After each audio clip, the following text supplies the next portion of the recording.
Hi, in this tutorial, I will show you the quickest way to assign multiple colors to an object in Bambu Studio.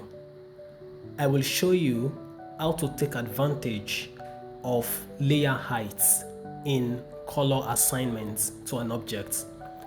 So let's dive in. First, slice the plates.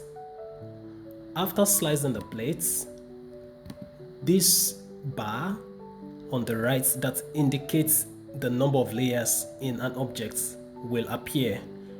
This object in this case has 30 layers. So if you move this bar downwards, you can begin to see specific layer height by moving this bar downwards or upwards as the case may be.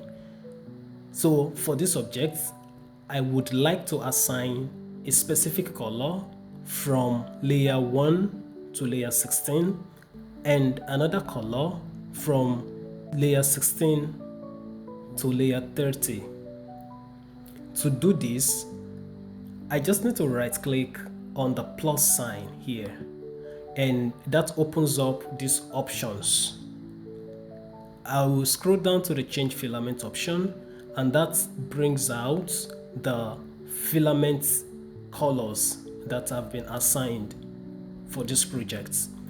In this case, I will choose the filament 2, which is a blue color. As you can see, this blue color has been assigned to the rest of the layer height. So you can decide to move this plus sign over here. But the question you may have is that even after adding the blue color, the color of the object is still the same.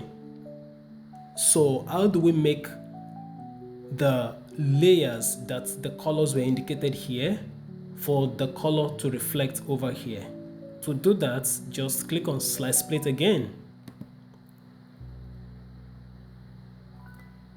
Yes, here now we have our object with two colors assigned to it based on the layer height.